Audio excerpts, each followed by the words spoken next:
Hello, everyone. Welcome back to the Pact of Mike and Fire. I'm your host, Brian. I'm joined, as always, by Ryan. Ryan, how you doing? Bro, doing well, no complaints. All right. Well, I'm glad you have no complaints because George R. R. Martin he has a lot of complaints, and he has made them known, and then swiftly deleted them from the internet. But as we know, the internet is forever, and the complaints live on. When I saw the blog post that we're going to be talking about in this episode, I immediately copy and pasted it to a Google Doc because I'm like, yeah, this is not staying up. Uh, That's George a went, great call, by the way, because I still haven't read it, but I was like, man, that was really clutch. yeah. So I want to start off and say both of us are wannabe writers, anyways. Wannabe is. I think that's a good way to put it. Bloggers at most right now, but perhaps more one day. But so from that point of view, certainly sympathize with George.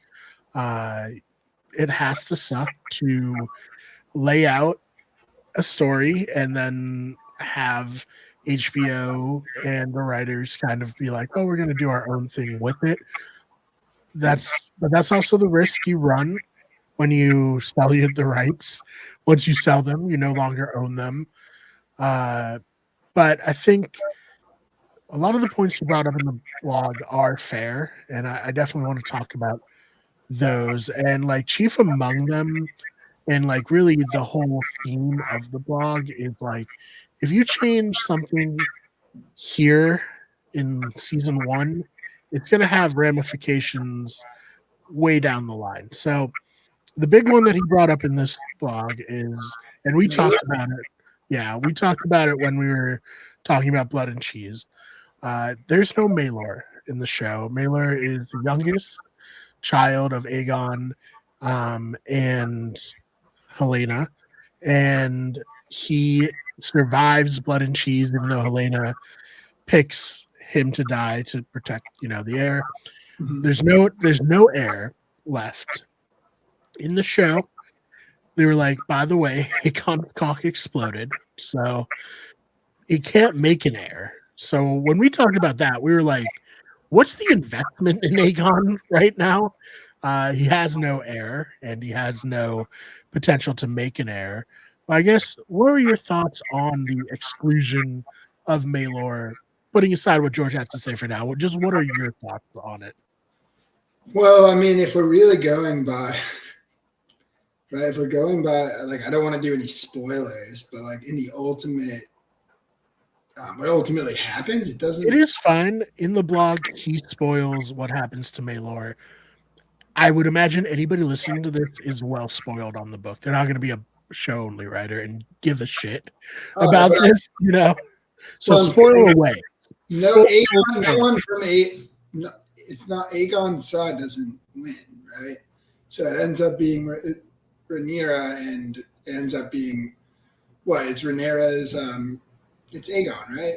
Another Aegon. Aegon Yeah, the Younger. the next Aegon, the one who is like just super depressed, a shell of a person, but just loves busting nuts and has like 50 kids. So Yeah, that was but funny. yeah, they just throw that in there. Also, he had 15 kids. Like, he Yeah, just loved it was fucking. Like, really sad, but other than that. just doesn't really, yeah, make sense because it's like he literally was so depressed he didn't eat. People said he's a Mhm. skeleton. Also, just so many kids. Like, Yeah, but yeah, no, you're right there. The contention that George made, and I honestly, so he's like, okay, Mailer doesn't die. Mailer can't get killed later on. That can't drive Helena to suicide. That can't cause the riots in King's Landing. I don't know how direct. I guess maybe in George's mind, this was direct. In the Fire and Blood book, Maelor dying and Helena killing herself are decently far apart. It doesn't feel as cause and effect as he's making out in the blog post. But maybe, that's just what he believed when he was writing it, and maybe it doesn't come across, but maybe that was what he wanted it to show more in the show. So what do you think of like that aspect? So remember, I had heard before, right? He had initially said he liked the first 2 episodes of this season. Then he flips, that was in the first 2 episodes. And they chose in season 1 not to have Maelor. He was probably unhappy at that. But I feel like the fact that it all unloaded this way, they're clearly making implications towards the Game of Thrones show in that world that, I think Maelor stuff's pretty small, but like, I mean, it's pretty infamous how they butchered Game of Thrones at the end of it. So I kind of wonder if this is just misplaced, like anger. That's kind of my opinion on it, because I see what he's saying, but I don't think it's make or break with Maelor, because he's not of. There's ways they can get around it. I can see why he get upset, but at this point to get upset about it, it seems like he's misplacing his anger. And like, it's really tough. I mean, if you want to fight, right? If you want to find out how petty you are, write something with other people. And like, right, we've both been there where it's like, you're like, why am I arguing about this small thing that doesn't matter? Because it's once you create something, you get, with this world, and especially him, it's like this gigantic world he's created that's so intricate. But right, it's become bigger than him, and I've even heard him say it to people. I read somewhere that he literally said, basically this world is so big, I've lost track. He has other people that keep track of it for him. So, yeah. And you sign, like you said, he has signed over the rights. I think, but at the same time, he's allowed to blog about his distaste. I feel like the fact that he deleted it, he knew he kind of reacted out of anger. It definitely felt like, because in it, he's like, he's very dismissive of the writers and they're wanting to change stuff. He even said, like, I don't know what Ryan's plan, if indeed he has one, is, which petty, hilarious to put into a blog, but mean also to say that, imply that he doesn't really have a plan for what he's doing. But I think just like he probably felt like he let Game of Thrones get away from him and it ended badly. And he probably regrets that. And I feel like here he's like, oh, this is also getting away from me and no one's listening to me.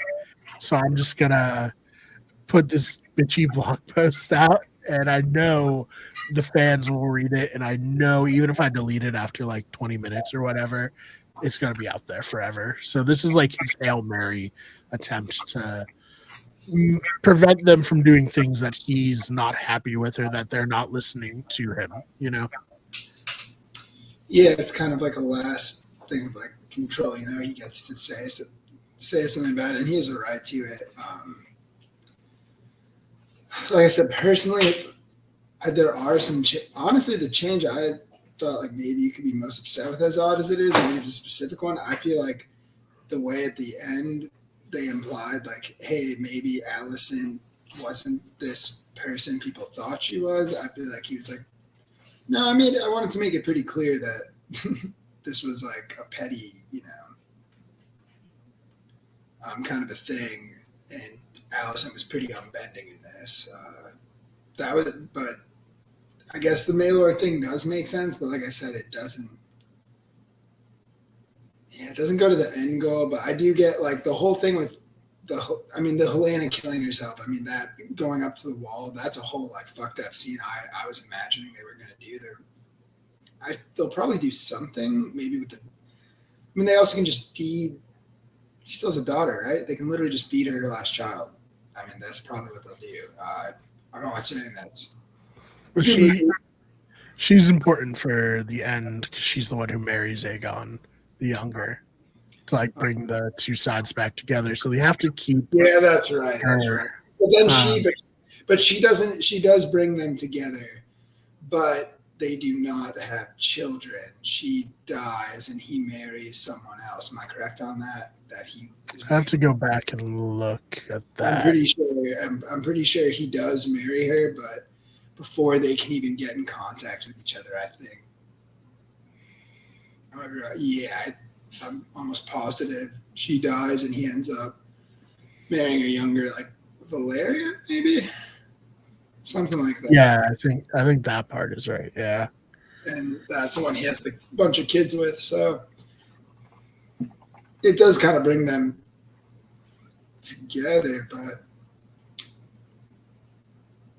yeah, I mean, I still could see them doing it and finding another way. mm-hmm.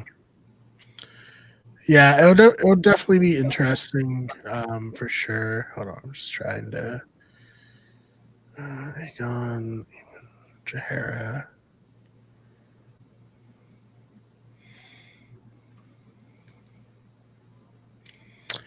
Yeah, 2 years after her marriage, Jahara reportedly threw herself from her window in Maegor's holdfast. Yikes.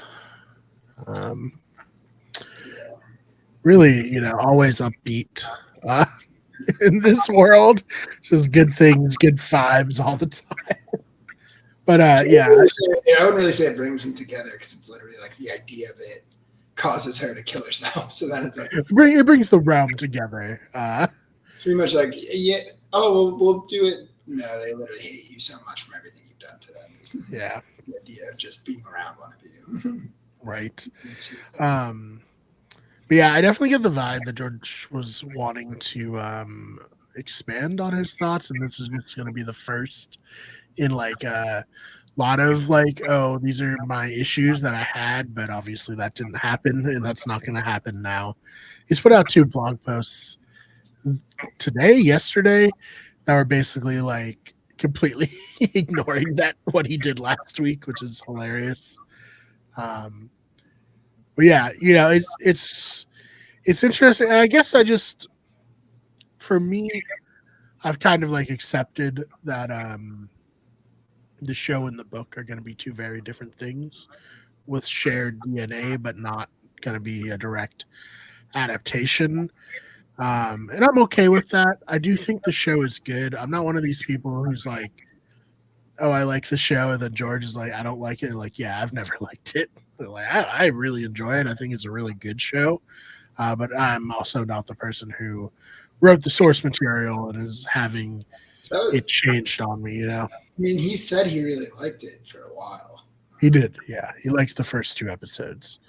But the first 2 episodes feature Mailer, so I'm wondering if this is kind of a misplaced anger thing, which is like, yeah. Well, he said in the blog that he was assured that Maelor would come along in the future, like Helena was pregnant with Maegor, and then Maelor, not Maegor, that's for sure. Maelor, and then he would be born, but then they decided to scrap that. So I think that was like a big part of why he was like, okay, fuck this. It's just kind of, yeah.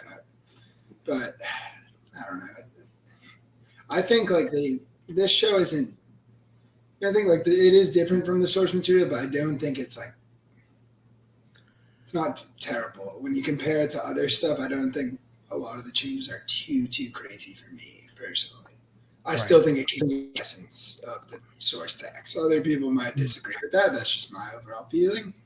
By the time we got to Game of Thrones, right, and I think the writing's still pretty good. By the time we got past George's writing from Game of Thrones, I thought the writing was pretty piss poor, dude, to be honest. In Game of Thrones, like some of it was like very cringeworthy to me. I didn't feel like it was within the world anymore, and it just got worse and worse. Right, there were some episodes that were decent, but yeah, I feel like with this, so it's like, but he obviously it's his material. It's unfair to say. It's like I just wish he would spend time writing his books. Yeah, and there definitely seems like an element to it that he's an older guy now. That's no secret, as everyone reminds him, I'm sure, all the time. Yes. He's an older guy with an unfinished series.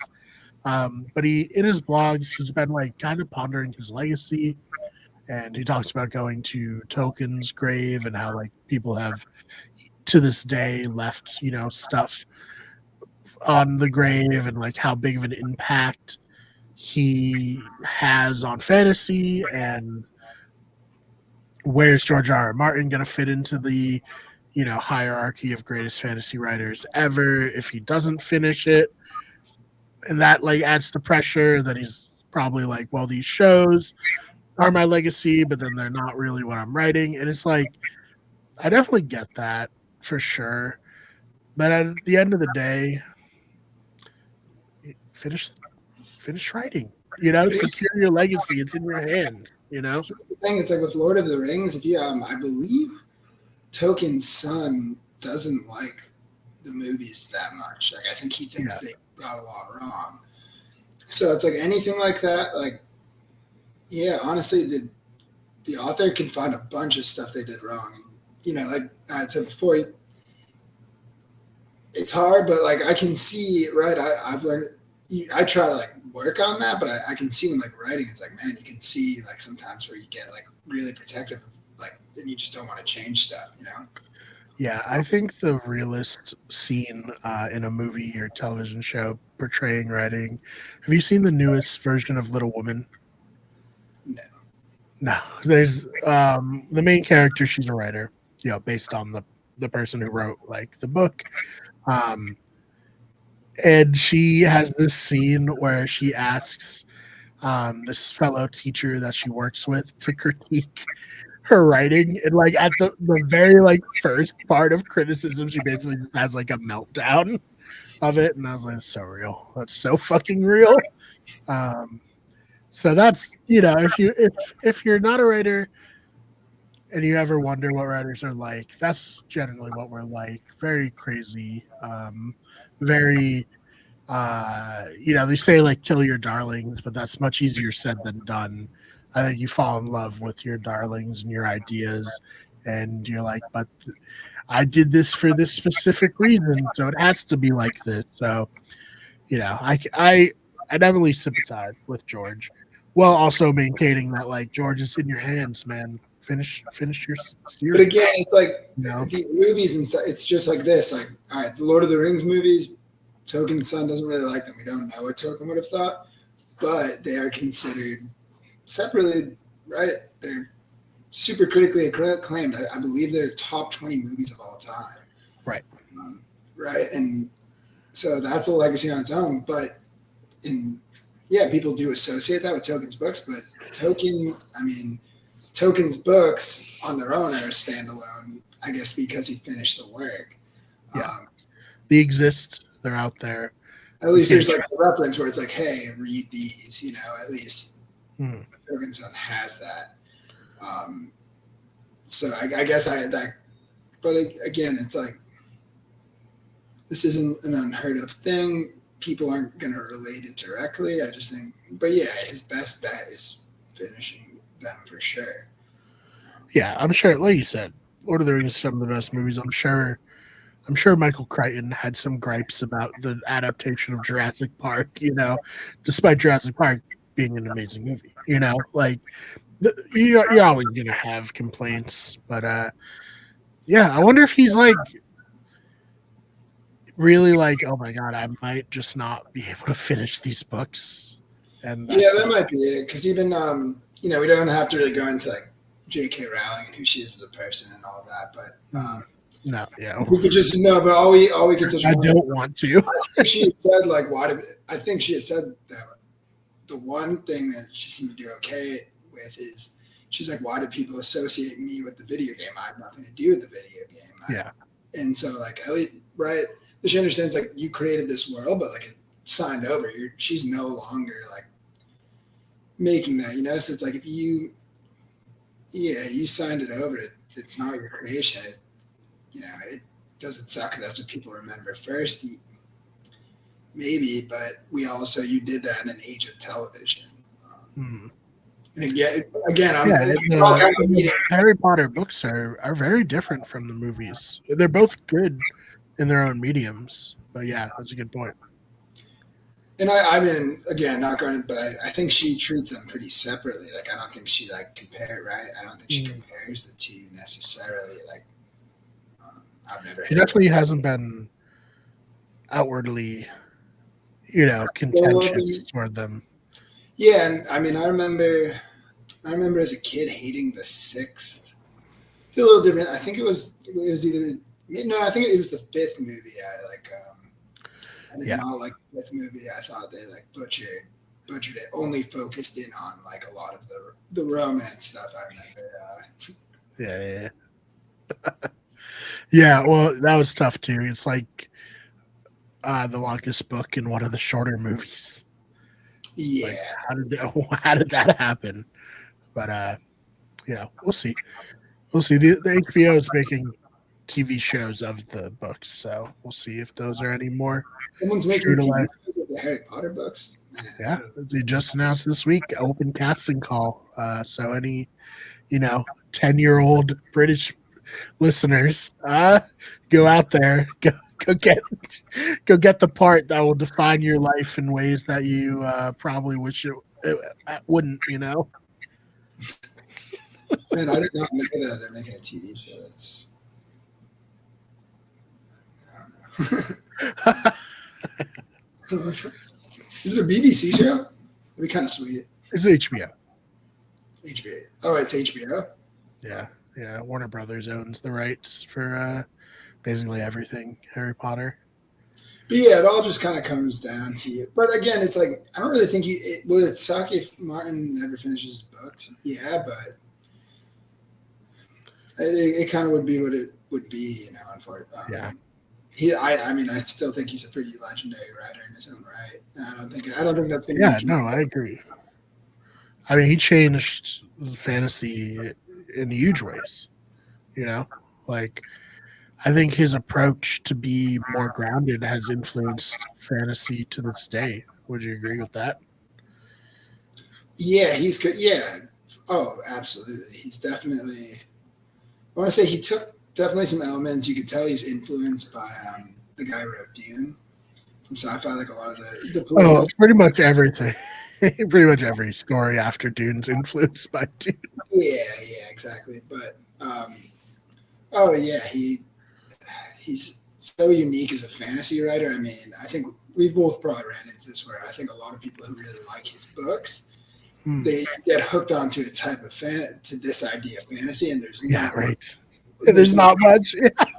And people don't even really consider like people who are like purely a Song of Fire and Ice fans. Like you're not even a fan. That's not even like a fantasy fan. I will say, like I think that's just the author I just introduced you to, Robin Hobb, the Elderling series, which is a different type of author. But I know they're very good friends. Actually, they started writing their books around the same. I don't know if you knew that. Like No, I didn't know. Yeah, which is cool. And they started their books around the same time. And I was reading, like I finished, I think there's 4 series in total and then another novel. So she wrote 13 novels with this series and it's done. She finished it.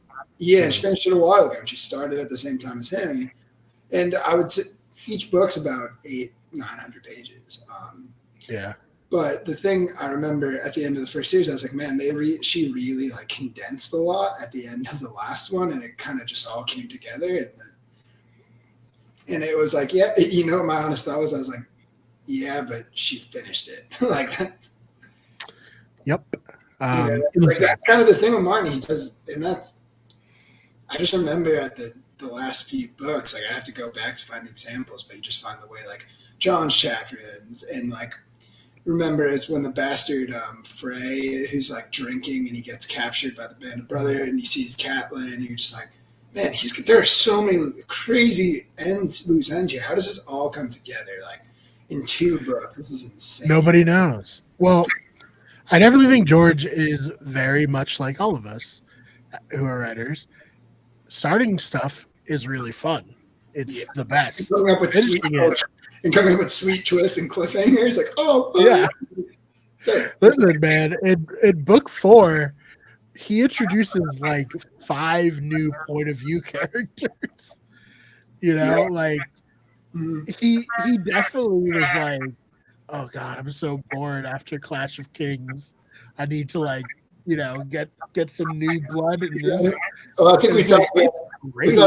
how Martin kind of loves like creating these athlete-sized guys and like kind of with that, like getting really into like the heights and sizes, and it's like, oh yeah, all these characters are the Greyjoys. Also, they're all like basically even like more gigantic NHL players. Like, Right. Yeah. it's like But yeah, Greyjoy, yeah, he's 6'7", he has a giant axe. Why not? Like, yeah, it's cool. He's dumb. That's shit. But you know what? He's gonna cool down. Euron's pretty interesting. Yes. Euron was not like what I was not expecting to really look like. They made him look like Theon as he is in the show, and I don't know. I thought of Euron very differently. Kind of honestly how they depicted Mance Rayder. Mhm. That's kind of how I thought of Euron looking, but then like very like it would have just you could see how like those two different looks with that personality, it could be a very different type of, you know what I'm saying? Yeah. No, I hate Euron in the show very much. Yeah, they kind of combined him with Victoria in a little bit, right? I guess. I mean, we don't know much about. I think we know Euron's a pretty cutthroat fighter, but we don't really. I don't think at this point we know what his fighting's like in the books. I think they kind of made I think if I had Euron in the books is a lot more like a fucking dark warlock. That's what I was saying. That's what I was saying. Kind of like Euron look. Like he's kind of like, I remember him. He's a little like gray and grizzled, but kind of still like weirdly like charming. But he's like very like kind of mystique to him, right? And he's he's the captain of a ship called the Silence because he cuts out the tongue of all his crew. Like, right. I think he's like the least. From what I think he's very tall, but I think he might be the least physically imposing because again, it's more of his like all the crazy other shit he's doing. He's got a horn that supposedly can tame dragons, and the one character we see blow into it fucking like dies. Like it's so crazy.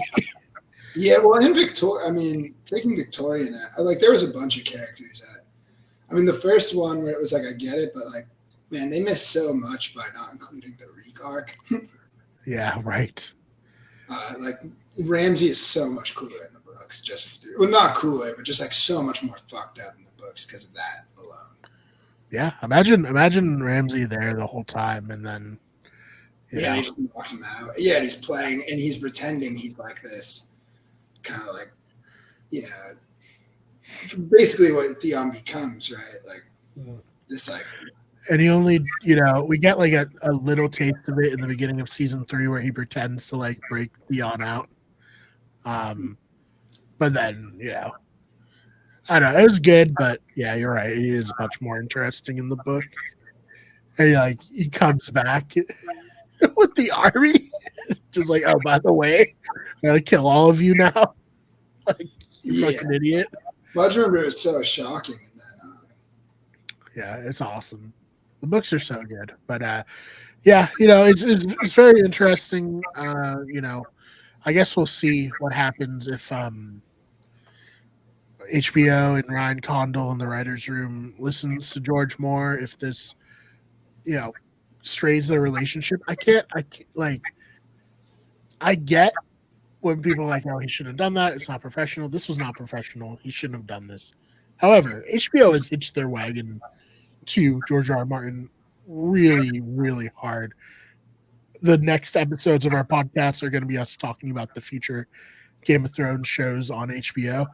HBO is basically has become, a Song of Ice and Fire network at this point, with some other very good shows also, The Last of Us. I'm sure Industry's good. I've never seen it. I mean, they got Harry Potter. We got Harry Potter now. They're getting all up in everyone's business. Yeah, right. Very IP focused, which I guess is like the future of television. It's just IPs. But I think this is this is about good for us. About a half hour. We're gonna keep doing episodes in the long wait between seasons. We're gonna cover the Hedge Knight all of that. You'll hear more of that. We recorded an episode before this, and then George dropped his blog, so I'm going to put this one out before the last one we recorded. But yeah, all right. Any other thoughts before we get out of here? I was just gonna say maybe we should each for the hedge night. How would you feel about? We put it on here, see what anyone who happens to be listening might think if they are listening. Maybe we read each of the books or the novellas and discuss right before we do each one, and then we kind of see like how we could see this be. How many episodes could this be? How do they break this up? What is really important to us that they capture? Which would be interesting because, like I said, for me, it's been years since I've read the novellas. Actually, gotcha. For sure. I read it last year again. So good, so fucking good. I think I've read the actual Song of Fire and Ice series, which is insane. I should remember much more than it's still like there's so much to remember. I have so much useless information from it, but I want to say I know I've at least read through twice and was at least very close to finishing through a third time. Mm-hmm. But I think those novellas I did after my second read, and I only read them. I think I went back and reread them like shortly after, but it's been years. Yeah. No, I'm definitely down to do that. And one thing I want to say too, based on what you had said about the author of the other series, kind of rushing the end, you felt like, but at least she finished it. One thing that I've learned over the last 6 years of really grinding on YouTube, putting out hundreds of videos, podcasts, all that, TikToks now. You're always going to want it to be perfect, but being done and actually releasing something is much better than trying to make it perfect and never actually releasing it. You know what I mean? Yeah, and I mean, right, she concluded like this part. Right, the first series includes that part. I don't know what the rest looks like, but then she's creating this other part of it, and it gets even better and better. As where. Yeah. But it's still expanding upon that other world. So I can't say that stuff doesn't get concluded, but I remember a lot more got concluded a lot more fast than I would have thought, right? I'll just say that. As where Martin is just I can see where it would be really easy to fall into what he does, to be honest. It's actually very relatable where it's just man, this is so cool. And then this guy, and then there's this guy. But what if this guy and this guy meet this guy? And then it's very understandable, but it's again, he's created such a huge world. I remember it's been a while since I've thought of it, but I used to spend time being how is he going to do this in 2 books? It's I don't know. I don't think he knows, which is why we're here. Because I imagine there has to be more in what happens than what he's already written, which is insane, Yeah. If they do ever come out, they're going to be insanely large books. I mean, if they ever do come out, I don't know about you, I'm calling that at work. No. Well, at least the next day, once I'm going somewhere at midnight, I'm getting that book. I agree. It's I probably would have done that anyway, but now it's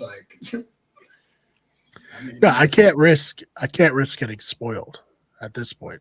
Oh, that's I have to read it. I'm turning my phone off. I'm gonna lock myself in my room and just read it, and then I'll engage with the world after I'm done. Yeah, unless there's something super big going on that weekend, I have to be hey, sorry. Yeah, exactly. Some bridges over it. Oh man. All right. Well, thank you all for listening. We hope you enjoyed it, and we hope that you'll continue to listen. Of course, check out our podcasting channel, Better Radio. Our main channel, Wicked Good Everything. I just put out a new video talking about the PS5 Pro announcement that just came down. And do we need a PS5 Pro for $700? I didn't think so, but watch that video for all my thoughts there. And then we also have our sports channel. We're talking about sports called Wicked Good Sports. we'll have more stuff there. Ryan, we got plans, you, Jack, and I for another podcast that's going to filter into Wicked Good Sports. That if somehow you're not tired of hearing from us and you want to listen to us more, check all that out. But Ryan, thank you so much for your time tonight. Brian, as usual, it's been a pleasure. And we'll see you all in the next one.